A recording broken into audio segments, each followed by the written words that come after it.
Bienvenidos a Frente al Tablero, un canal dedicado a la difusión del ajedrez. Hoy vamos a continuar avanzando con el Tratado General de Ajedrez de Roberto Grau, tomo 3, Conformación de peones. Estábamos en el capítulo 2, Los peones avanzados, título cuarto. Hay que desconfiar de los dogmas. En esta parte del curso intentamos luchar contra el dogma y no queremos en consecuencia que se caiga en él. Que no suceda lo que le pasó a Reti, que enseñó a desconfiar de todos los postulados de la escuela clásica y para demostrar la inconsistencia de los mismos, ideó un sistema estratégico de dominio del centro en lugar de poseerlo, de la acción focal lejana de las piezas sobre ese sector.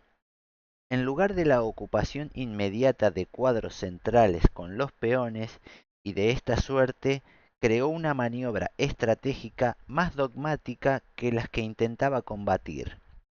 Así, por ejemplo, no hay que creer a pie juntillas que dos alfiles valen más que dos caballos, pues hay abundantes excepciones, ya que todo está supeditado a la situación eventual de las piezas, ni tampoco que el alfil malo sea tan malo, y menos que convenga encerrarlo siempre, desviando el concepto de nuestra tesis al respecto.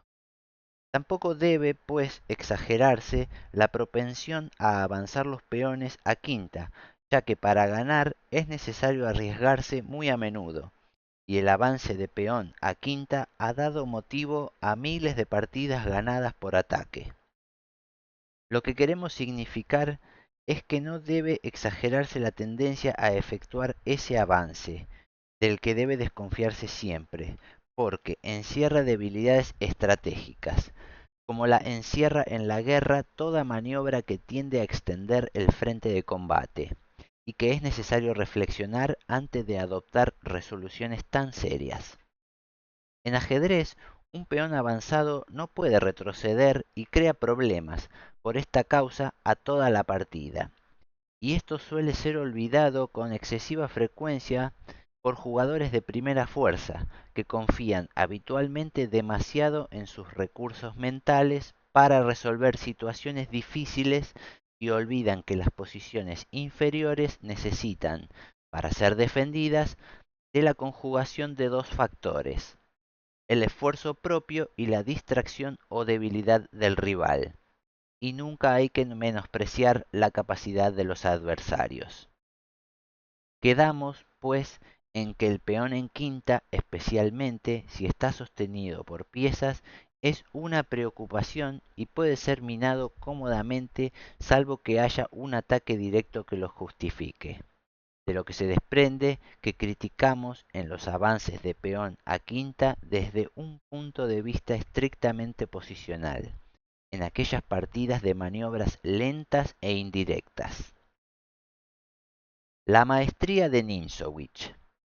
Para terminar, veamos nuevamente el arte técnico de Nimzowitsch en función, a través de la partida que le ganó a Aarhus en el torneo de Kexmet de 1927. Fue así: con las blancas, Aarhus; con las negras, Nimzowitsch. Caballo F3, B6.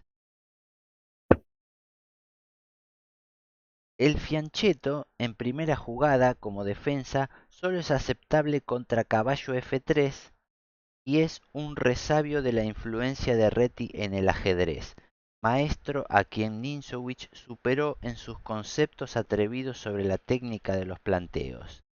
Sostiene Nimzowitsch que después de E4, alfil B7, caballo C3, E6, D4, las negras quedan con presión sobre los peones centrales, mediante alfil B4,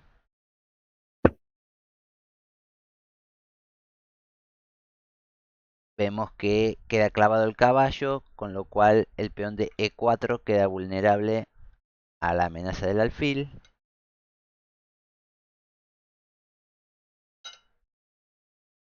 Luego alfil D3.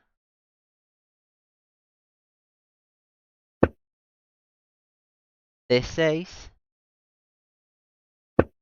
Y luego, más tarde, E5. Que obliga a seguir con D5 a las blancas. Defectuosa maniobra de acuerdo con lo que estamos considerando. O, luego de E5, D por E5, de una u otra parte, que da a las negras un cuadro fuerte para el caballo en C5. Siempre que el peón o coma en E5 o avance, deja el cuadro C5 a merced del rival. Pero todo esto no es tan claro, a pesar de la respetable opinión del maestro danés. Y hay una cita, que es una variante actual, que dice: actualmente estos conceptos son una verdad a medias, ya que la presión se efectúa con la jugada D5. Por ejemplo, volviendo para atrás a la segunda jugada, luego de caballo F3 y B6, con E4, alfil B7, caballo C3, E6, D4, caballo F6, alfil D3, alfil B4, dama E2. Vamos a pasar sintéticamente esta llamada, esta nota, que no tiene comentarios, pero es importante que lo veamos como ejemplo. Si E5, sigue caballo D5, presionando sobre C3, alfil D2 para defender, caballo por C3.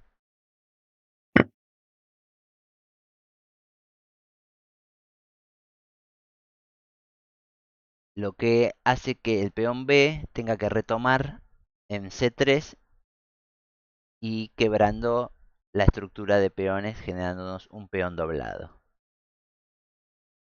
Por lo tanto, en lugar de E5, que es la jugada que queremos evitar, se siguió con dama E2, D5 de parte de las negras, E5. Y acá hay una variante que en caso de E por D5, sigue caballo por D5 de las negras, alfil D2, caballo por C3, B por C3, alfil E7. Enroque corto y enroque corto.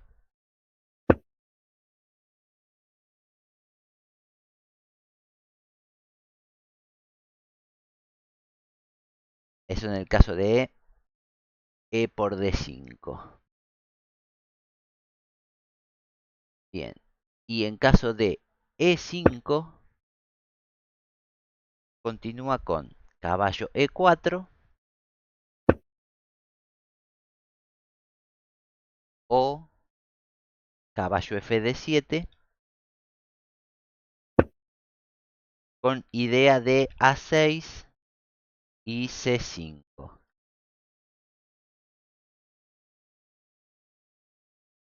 Volviendo a la variante anterior, luego de caballo E4, continúa con alfil D2, caballo por D2, Dama por D2. Alfil E7. Caballo E2. Alfil A6. Para intercambiar el alfil bueno de las blancas por el alfil malo de las negras, que ahora quedó malo porque está el peón en D5 y ya no tiene la diagonal disponible. Alfil por A6 de las blancas, enviando caballo por A6, enroque corto, C5, C3 y C4. De una partida entre Hansen y Goodman en Austria 1977. Esa fue la reseña que se encontraba para explicar el planteo este. Volvamos a la partida, que recién estaba empezando, con caballo F3, B6, y las blancas continuaron con E3, alfil B7, B3 y F5.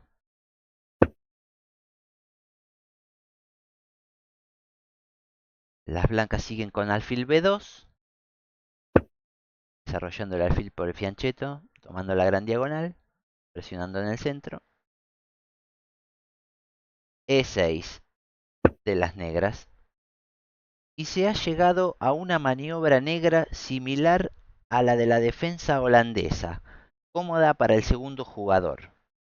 Ninguno de los dos adversarios se decide a ocupar el centro y ambos optan por dominarlo desde lejos, de acuerdo con los más puros conceptos del hipermodernismo, los que actualmente han pasado en gran parte a la historia, aun cuando subsiste la esencia que lo animó, que es la desconfianza en todas las afirmaciones técnicas.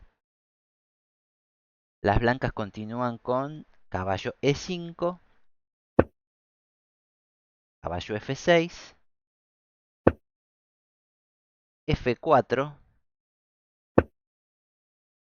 G6, C4, alfil G7, caballo C3. Enroque corto de las negras, dama E2, D6, pulsando el caballo, caballo F3 y caballo PD7, completando el desarrollo de las negras. Obsérvese que hasta este momento ningún peón ha ocupado las casillas vitales del centro, que son D4, D5, E4 y E5. Pero que, en cambio, todas las piezas y aún los peones laterales convergen en su acción sobre esa zona. Vemos que el peón F controla la casilla E5, el peón de C4 controla la casilla D5, el peón de E3 controla la casilla de D4, y hay influencia del caballo sobre la casilla de E4. Y las negras tienen una situación similar, el alfil en la gran diagonal presionando las casillas centrales, el caballo de F6, el peón de E6 tomando también la casilla D5, el peón de D6 tomando la casilla E5, el peón de F4, perdón, de F5 tomando el cuadro E4, muy similar, y el alfil en la gran diagonal también influyendo sobre el centro de manera indirecta. Bien. Mas Ajus no logra contener su impaciencia y opta por ocupar uno de los puestos avanzados de la lucha, y comienza el combate directo. Las blancas siguen con D4, dama E7, enroque largo. Y E5 de las negras. Con esto, las negras crean el dilema a las blancas. O avanzan el peón a D5, como sucede en la partida, y crean el peón central avanzado, en este caso no tan débil, pues está bien sostenido. Estaría bien sostenido el peón en D5, pero queda el mal estructural de que ya no se puede retroceder y la casilla C5 queda a merced de las negras. O se dejan estar en la situación actual y permiten que el negro cambie los peones cuando quieran, lo que no es una opción muy agradable. Maxime frente a Ninjowitz, que seguramente no cambiará los peones por aquello de que vale más la amenaza que la realización y prepara la simplificación cuando sea oportuno, especulando con la más completa acción de sus piezas. Por eso las negras juegan D5, avanzando el peón, el avance típico y la casilla D4.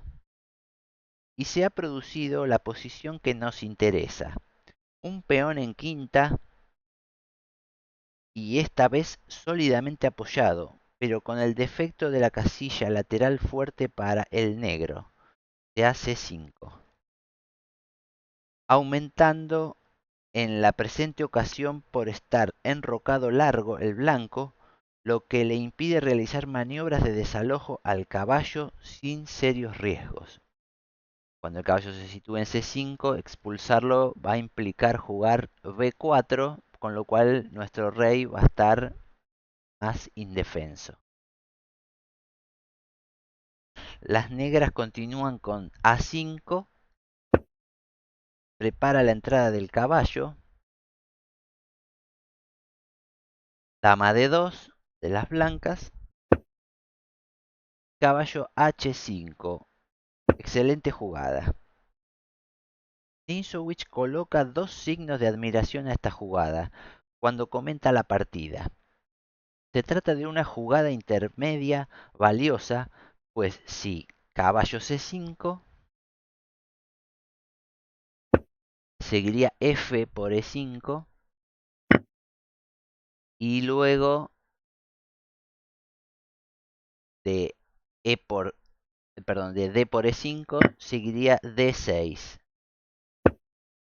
para hacer desaparecer el peón fijado en D5 y abrir una poderosa columna para la torre y la dama, ¿no?, que están presionando. Sería la compensación. La fuerza de la posición negra radica en mantener el peón en D5 y, no, y en no avanzar E4 a su vez, no avanzar a su vez las negras en E4, como realizaría sin duda el común de los aficionados, dejándose arrastrar por la ganancia de un tiempo, la apertura de una diagonal y la tranquilidad que emana aparentemente del bloqueo central. En cambio, Ninjowitz conserva sus peones unidos en el centro y reserva la casilla E4 para una pieza menor. Bien, entonces por eso no jugaron el caballo C5 directamente, sino que primero hacen caballo a H5. Y las blancas continúan con G3. Caballo C5 de las negras y alfil E2. Y A4 de las negras.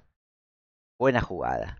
Comienza a debilitarse la cadena de peones en apariencia, pero en realidad lo que las negras buscan es romper la lucha en el centro del tablero, basándose en un recurso táctico sutil que ya veremos. Las blancas siguen con B4, A3, buena jugada de las negras, amenazando el alfil, alfil A1, Y ahora el caballo que está amenazado pasa a E4. Solo ahora es buena esta maniobra, que coloca a la vez otro peón en quinta. Teóricamente más débil que el de las blancas, pero prácticamente muy fuerte porque la jugada sirve para ganar un peón que ha de situarse en sexta. Y la razón de que la combinación sea buena está en la colocación del alfil de A1 sin sostén, que permite ganar un peón. Las blancas continúan con caballo por E4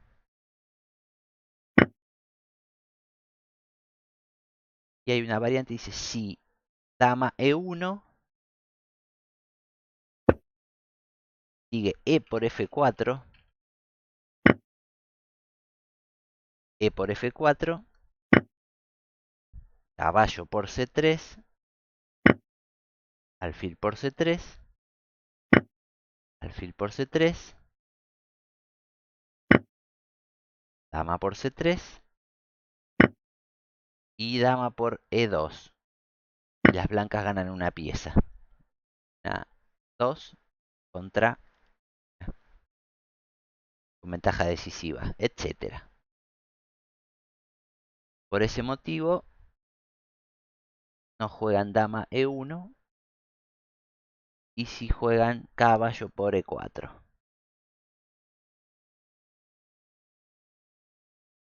Y las negras continúan con F por E4,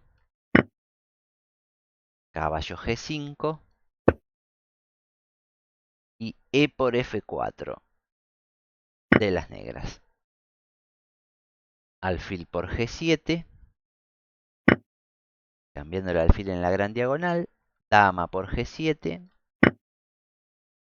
y dama D4, proponiendo el cambio de damas. Resignado a perder el peón por la fuerza de dama A1,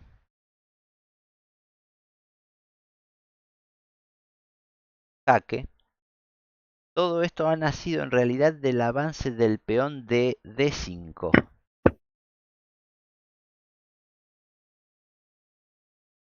que dio al caballo una casilla fuerte en C5.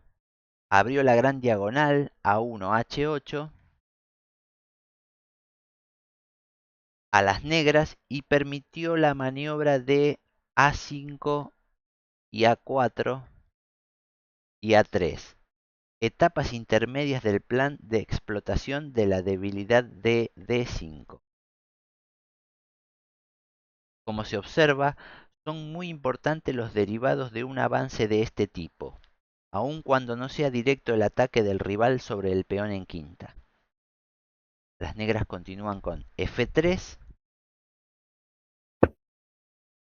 alfil F1, torre F E8, defendiendo el peón, alfil H3. No servía caballo por E4 por la réplica torre por E4, seguido de si dama por D4, de dama B2 mate. Por eso, en lugar de caballo por E4, jugaron alfil H3. Y las negras continuaron con alfil C8. Alfil por C8 de las blancas, torre A por C8 y B5 para evitar C6, abriendo la posición contra el rey. El negro sigue torre E5, caballo E6, dama E7, rey B1, caballo G7, proponiendo el cambio del caballo fuerte de las blancas, caballo F4, evitando que le cambien la pieza, dama D7, H4, evita G5 y caballo F5 de las negras. Dama C3 y caballo por G3. Estaba amenazada la dama y el peón simultáneamente, con lo cual el blanco pierde un peón. Torre H, G1, caballo H5, caballo E6, retornando al punto fuerte, caballo G7, nuevamente expulsando al caballo. Caballo D4 de las blancas.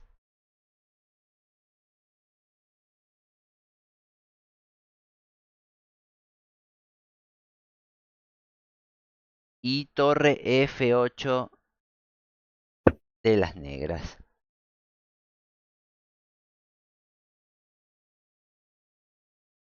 En esta partida el avance del peón a D5 creó debilidades generales de otro tipo, que fueron debidamente aprovechadas y puede atribuirse la derrota exclusivamente a dicho avance, a pesar de que el peón se ha mantenido incólume hasta el final del cotejo.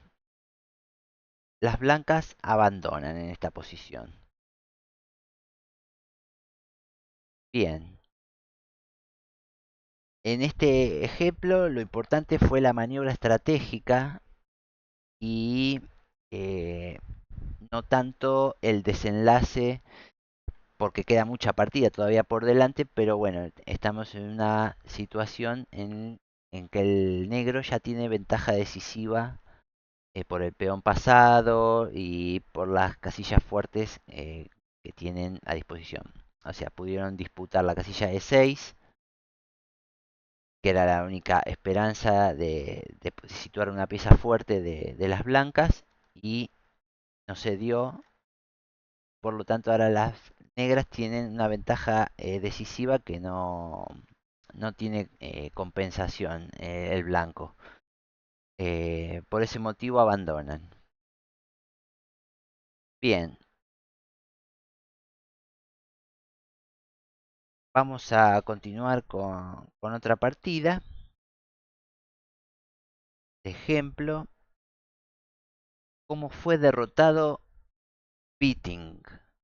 Ahora veremos el último ejemplo de esta serie, también de Ninzowitsch, y es la partida que este le ganó a Beating en el torneo de Riga de 1910. Se desarrolló como sigue.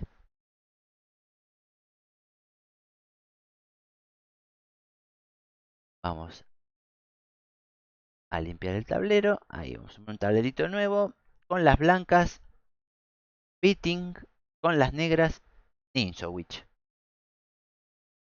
E4, D6, caballo C3, caballo F6, F4, E5, caballo F3,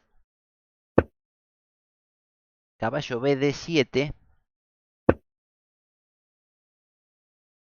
D4, E por D4, caballo por D4, alfil E7, alfil C4, enroque corto de las blancas y A6. Jugada sutil que intenta crear complicaciones a los peones centrales blancos, uno de los cuales, el de E4, es débil. La amenaza B5 seguido de B4 para que el peón de E4 quede sin sostén. Bien. Las blancas continúan con caballo F5 y las negras caballo C5, poniendo más presión sobre el punto E4. Comienza la presión. Las blancas caballo G3, B5 de las negras, alfil D3, defendiendo el peón de E4, y B4, expulsando el caballo. Caballo D5. Las blancas se ven en la penosa necesidad de crearse un peón débil en D5 para que sea capturado, típico de nuestro tema, por la presión que las negras ejercen sobre el peón E. Las negras siguen con caballo por D5, E por D5. Y ahora las negras están mejor, dominan el centro del tablero y disponen de un peón adversario para presionar, que en un final deberá resultar tema sobrado de victoria. El negro sigue con F5, A3, buena jugada, B por A3, torre por A3, torre B8,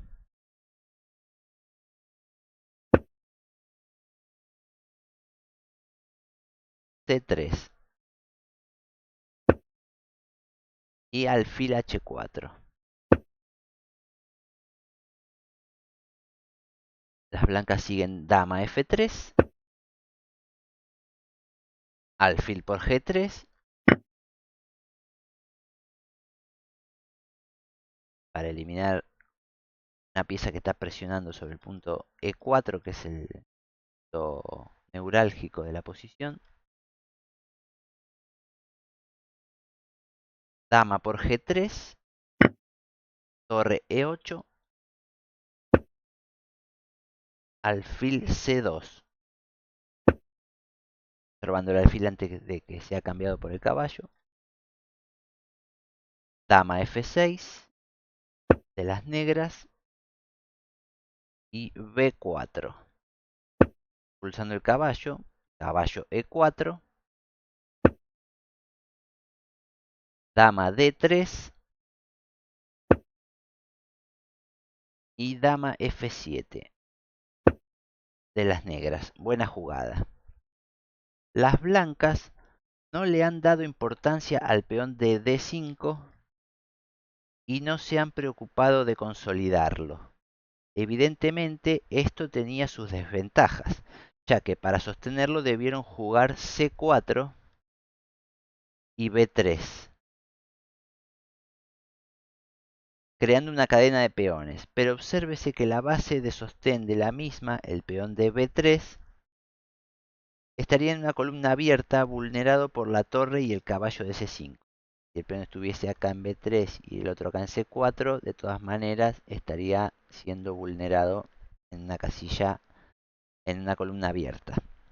Esto fue lo que sin duda impulsó a Bitting, eximio finalista, a no sostener el peón central de aquella rutinaria manera.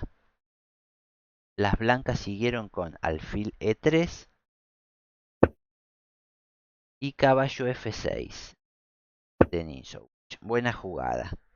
Y ahora comienza la presión sobre el peón en quinta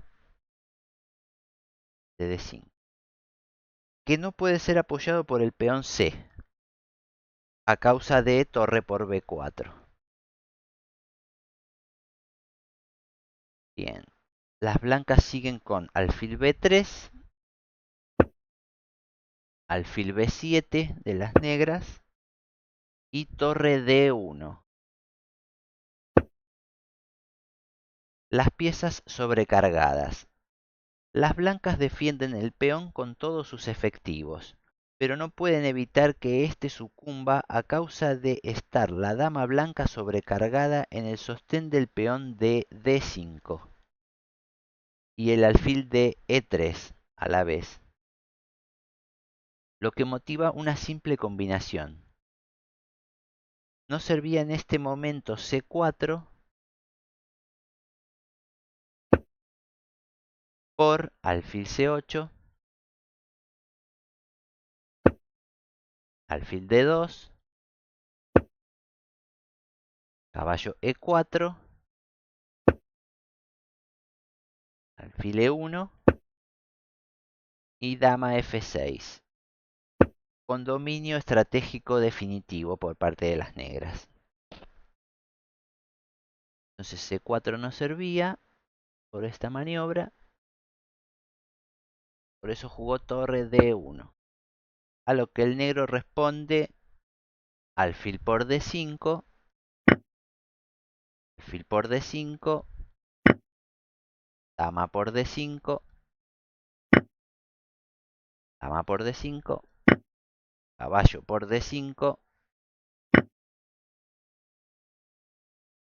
y alfil A7 de las blancas. Si torre por D5, sigue torre por E3, torre por F5, torre B E8, con final de torres ganador para las negras. Por lo tanto, no jugaron torre por D5 y sí alfil A7. A lo que el negro continúa con caballo E3. Buena jugada.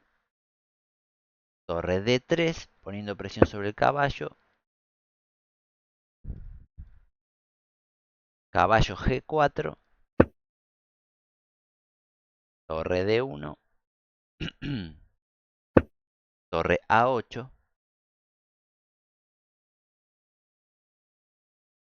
Juega torre D1 porque en caso de capturar la torre, seguiría torre E1 jaque mate. Por lo tanto, siguió con torre D1, torre A8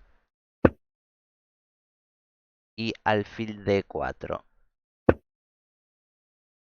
Tampoco servía torre por A6 por torre E4.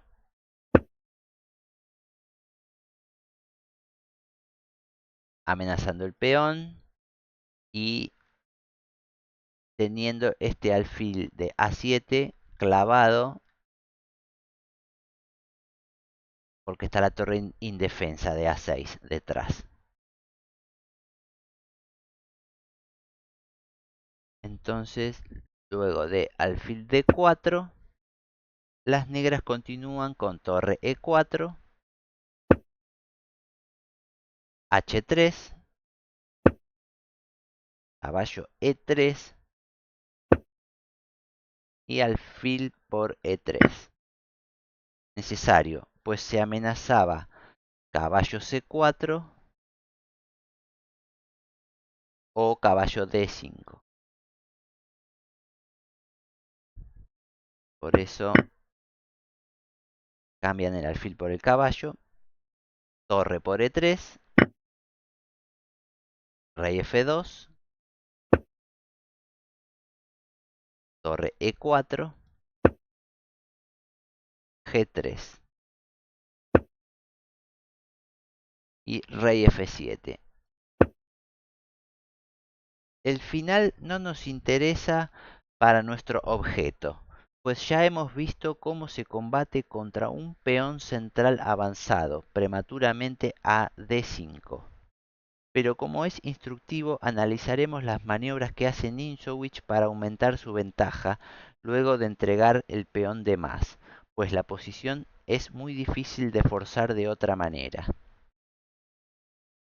Torre DA1, Rey E6, torre por A6, torre por A6, torre por A6, las blancas, rey D5, centralizando. La ventaja del rey centralizado. Las negras han jugado con suma habilidad, han devuelto el peón, pero han conseguido entrar con el rey hacia el centro del tablero, mientras mantienen radiado al monarca rival, cortado el paso por la torre en este sector del tablero. Por efectos de la acción vigilante de la torre de E4. Las blancas siguen torre A5, jaque, rey C4, buena, torre por F5, torre E7 de las negras, buena jugada. Jugada intermedia imprescindible para sostener la posición, pues es necesario evitar la entrada de una torre en séptima, para evitar esto. Las blancas siguen con B5, rey por C3, B6, C por B6, torre D5, torre D7,